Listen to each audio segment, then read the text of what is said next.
Hello friends, this is Himanshu from Dev advisory. और आज हम यहाँ पर नाम इंडिया का जो एलयूटीओ का स्ट्रक्चर है उसको डिस्कस करेंगे। And the setup that we are going to discuss is setup 2। अब तक मैंने आपके साथ सेटअप 1 के बहुत सारे एग्जाम्पल डिस्कस किए हैं। सो ये जो दोनों सेटअप है, both this setup 1 and setup 2 are extensively covered in my online LUTO course waves of wealth. तो ये जो सेटअप 1 और सेटअप 2 इसके बीच में डिफरेंस क्या है वो मैं थोड़ा ब्रीफ कर देता हूँ। सो बेसिकली जो सेटअप 1 है it is a trend following model. That means कि वहाँ पर फोर्थ वेव कंप्लीट होता है और जब हम फिफ्थ वेव के लिए ट्रेड करते हैं उसको बोलते हैं सेटअप 1।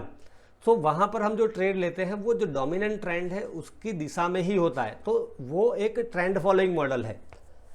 और यहाँ पर सेटअप 2 जो है उसके अंदर हम क्या करते हैं कि वंस स्टॉक और the instrument completes it's 5 wave sequence like this 1 2 3 4 5, और उसके बाद रिवर्सल एक्सपेक्ट करते हैं और जो डोमिनेंट ट्रेंड होता है उसके अगेंस्ट में ट्रेड लेते हैं, तो वो सेटअप 2 है। तो ये बेसिक डिफरेंस है। तो ये जो मॉडल है setup 2 it is a counter trend model, ऐसा हम कह सकते हैं।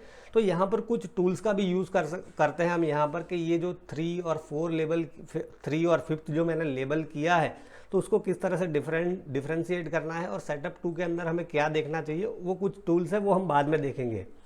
बट सबसे पहले हम यहाँ पर ये जो मैंने लेबलिंग किया है उसका जो फिबोनाची रिलेशंस है ये लेबलिंग के बीच में उसको समझते हैं। और ये एक्सरसाइज हम इसलिए करते हैं because once you identify setup, आपको एक सेटअप लग रहा है प्राइमा फेसी कि ये सेटअप 1 है या तो सेटअप 2 है, and then you do Fibonacci exercise, तो उसके बाद क्या होता है कि आपका जो कॉन्फिडेंस है वो बढ़ता है, ट्रेड लेने में आपको थोड़ा कॉन्फिडेंस आता है। सो हमेशा आपको थोड़ा फिबोनाची एक्सरसाइज करना चाहिए सो दैट अगर गाइडलाइन के हिसाब से है फिबोनाची रिलेशनशिप तो आपको ट्रेड में थोड़ा कॉन्फिडेंस भी आएगा। तो यहाँ पर हम फिबोनाची रिलेशनशिप है उसको देखते हैं। तो सबसे पहले हम देखते हैं कि वेव 2 का रिट्रेसमेंट कहाँ तक आया है। तो आप देखिए कि वेव 2 जो है यहाँ पर 0.382 के आसपास ही टर्मिनेट हुआ है।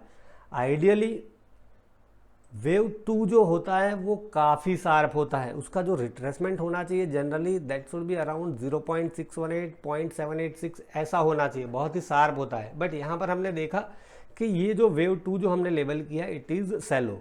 अब हम देखते हैं कि वेव 3 जो है वो कहाँ तक एक्सटेंड हुआ है। तो यहाँ पर ये जो स्विंग आए है यहाँ से मैंने काउंटिंग स्टार्ट किया। सो this is my 0 point. So 0 to 1 -2 करते हैं। यहाँ पर फिबोनाची एक्सटेंशन टूल का मैं यूज़ कर रहा हूँ, राइट।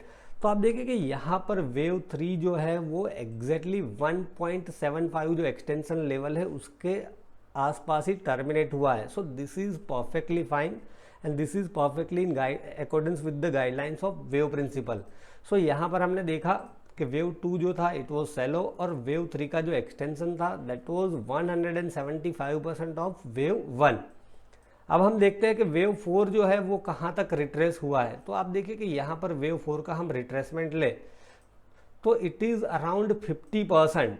आइडियली वेव 4 जो है वो एक नेचुरल प्रॉफिट बुकिंग फेज होता है, मैंने लास्ट वीडियो में भी बताया था, राइट। तो उसके अंदर जो रिट्रेसमेंट आता है वो थोड़ा सेलो होना चाहिए, 0.236 0.382 के आसपास होना चाहिए। बट यहाँ पर हमने देखा कि करीब करीब 50% के आसपास है और ये काफ़ी शार्प रिट्रेसमेंट यहाँ पर वेव 4 के अंदर है। और ये जो वेव 4 यहाँ पर इतना शार्प है that is also perfectly in line with the guideline of alternation. यहाँ पर जो ऑल्टरनेशन की गाइडलाइन है वो ये कहती है एलयूटीओ के अंदर कि अगर वेव 2 जो है वो सेलो होता है तो आप एक्सपेक्ट कर सकते हो कि वेव 4 जो है वो काफ़ी शार्प रह सकता है। तो यहाँ पर हमने देखा था कि वेव 2 जो था इट वाज सेलो, तो हम ऐसा एक्सपेक्ट कर सकते थे कि वेव 4 यहाँ पे शार्प रह सकता है और उसी तरह का हमें एक शार्प वेव 4 यहाँ पर देखने को मिला है। So this is perfectly fine as per the alternation guideline. अब हम देखते हैं यहाँ पर ये जो वेव 5 जो मैंने लेबल किया है वो कहाँ तक टर्मिनेट हुआ है। तो पहले हम फिबोनाची का यूज़ करके भी थोड़ा कंफर्मेशन ले सकते हैं कि आइडियली जो 5th वेव है वो 0 to 3 और -4 ये जो डिस्टेंस है उसका जो एक्सटेंशन लेवल है वो 0.5 0.618 के आसपास टर्मिनेट होना चाहिए। तो आप देखिए कि यहाँ पर वेव 5 जो है वो 0.5 और 0.618 का जो एक्सटेंशन लेवल है उसके आसपास ही टर्मिनेट हुआ है, वही रेंज में, ये दो 0.5 और 0.618 की रेंज में ही टर्मिनेट हुआ है। So this is also perfectly fine. तो ये एक हमने देखा कि ये वेव 5 यहाँ पर टर्मिनेट हुआ है 0.5 0.618 के बीच में। दूसरा टूल हम जो यूज़ करते हैं दैट इज़ ऑसिलेटर। यहाँ पर देखिए कि ये जो ऑसिलेटर है उसके अंदर हमें डाइवर्जेंस देखने को मिलना चाहिए कि यहाँ पर जो थर्ड हमने लेबल किया था उसमें ऑसिलेटर्स राइजिंग थे, और यहाँ पर जो हमने फिफ्थ लेबल किया है उसके अंदर ऑसिलेटर राइजिंग है, बट ये जो लो है उसको ब्रेक नहीं किया है। दैट मीन्स कि प्राइस ने यहाँ पर आप देखोगे थर्ड के अंदर नया लो बनाया, सॉरी ये जो लो बनाया था और फिफ्थ के अंदर नया लो बनाया, right. So this is a lower low, but यहाँ पर हमें देखने को मिल रहा है हायर लो। तो ऑसिलेटर में हायर लो होता है, प्राइस लोअर लो फॉर्मेशन करती है, दिस इज कॉल्ड डाइवर्जेंस। तो यहाँ पर ये जो है उसको हम बोलते हैं कि फिफ्थ वेव आप लेबल कर सकते हो, तो डाइवर्जेंस भी है। दूसरा पॉइंट हमने देखा कि 0.5 0.618 की रेंज में ही टर्मिनेट हुआ है।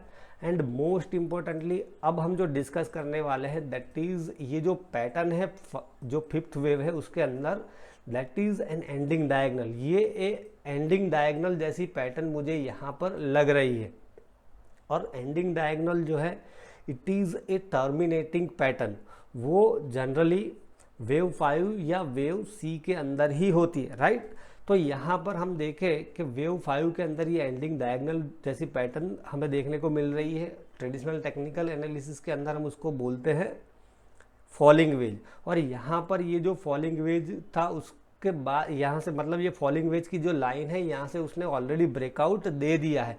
और यहाँ पर आप देखोगे कि जो फिफ्थ वेव है it is always an impulsive. तो यहाँ पर फिफ्थ वेव के अंदर भी उसका जो इंटरनल स्ट्रक्चर है उसके अंदर आप देखो कि ये मैंने लेबलिंग करके रखा है, ये जो फिफ्थ वेव है उसका इंटरनल स्ट्रक्चर भी मैंने लेबल किया है येलो में 1 2 3 4 5। और आप देख रहे हो कि यहाँ पर कोई पूछ सकता है कि ये जो वेव 4 है जो आपने वेव 1 लेबल किया है उसकी टेरिटरी में जा रहा है, बट रूल तो ये कहता है कि वेव 4 जो है वो वेव 1 की टेरिटरी में नहीं जाना चाहिए। तो ये रूल है कि वेव 4 जो है वो वेव 1 की टेरिटरी में नहीं जा सकता है, राइट। ये रूल है एलियट वेव का। गाइडलाइन अलग होती है, रूल्स अलग है। रूल का वायोलेशन अलाउड नहीं है, गाइडलाइन में थोड़ा बहुत ऊपर नीचे चलता है, राइट। बट ये जो रूल है कि वेव 4 जो है वो वेव 1 की टेरिटरी में नहीं जा रहा है, उसके कुछ एक्सेप्शंस है। सो एंडिंग डायगनल और लीडिंग डायगनल ये जो पैटर्न है उसके अंदर ये जो ओवरलैपिंग है it is allowed. Such overlapping of wave 1 and wave 4 is allowed in case of ending diagonal and leading diagonal, right। तो ये डायगनल पैटर्न है, तो इस तरह से आप उसको लेबल कर सकते हो, ये रूल का वायोलेशन नहीं है। सो यहाँ पर हमने देखा कि वेव 5 के अंदर हमने देखा 0.5 0.618 की रेंज में टर्मिनेट हुआ है। फिर यहाँ पे ऑसिलेटर का डाइवर्जेंस है, एंडिंग डायगनल पैटर्न है, फॉलिंग वेज से ऑलरेडी ब्रेकआउट आ चुका है, बहुत सारे कन्फर्मेशन है। एडिशनल टूल हैं हम जो यूज़ करते हैं डीए में, अब उसको हम नहीं देखते हैं, बट बहुत सारे कन्फर्मेशन है कि यहाँ पर ये जो है रिवर्सल जो है वो कंफर्म है ही, राइट। तो ऑलरेडी थोड़ा बहुत स्टॉक्स में मूव आ गया है, स्टॉक के अंदर थोड़ा बहुत मूव आ गया है, बट आइडियली जो टारगेट होता है वो होता है कि प्रीवियस जो फोर्थ वेव है उसकी टेरिटरी में ये फिफ्थ वेव मतलब 5 वेव कंप्लीट होने के बाद जो रिवर्सल आता है वो प्रीवियस फोर्थ वेव की टेरिटरी तक जाना चाहिए। तो यहाँ पर हम देखें जो प्रीवियस फोर्थ वेव की टेरिटरी का जो लेवल है दैट इज़ अराउंड 375। तो यहाँ पर 370 या तो 375 के आसपास ये स्टॉक जा सकता है। यहाँ पर ये रिवर्सल हमने जिस तरह से एनालाइज किया कि उसका बहुत सारे कंफर्मेशन हमारे पास है, तो यहाँ पर रिवर्सल आ सकता है, ऐसी प्रोबेबिलिटी है, नॉट अ सर्टेनिटी, राइट। तो यहाँ पर इनिशियल स्टॉप लॉस जो था दैट वाज अराउंड 283, और जैसे मैंने बताया कि स्टॉक में थोड़ा मूव आ गया, बट यहाँ पर हम ये जो लाइन है उसके आसपास का भी स्टॉप लॉस रख सकते हैं। यहाँ पर या तो 300 के आसपास का स्टॉप लॉस रख सकते हैं, और यहाँ पर हम एक्सपेक्ट कर सकते हैं कि ये जो स्टॉक है गोइंग फॉरवर्ड 370 या तो 375 के आसपास जा सकता है। सो आई होप फ्रेंड्स कि ये जो चीज़ें मैंने डिस्कस की है आपको आपके लर्निंग में काफ़ी हेल्पफुल रह सकती है। Thank you.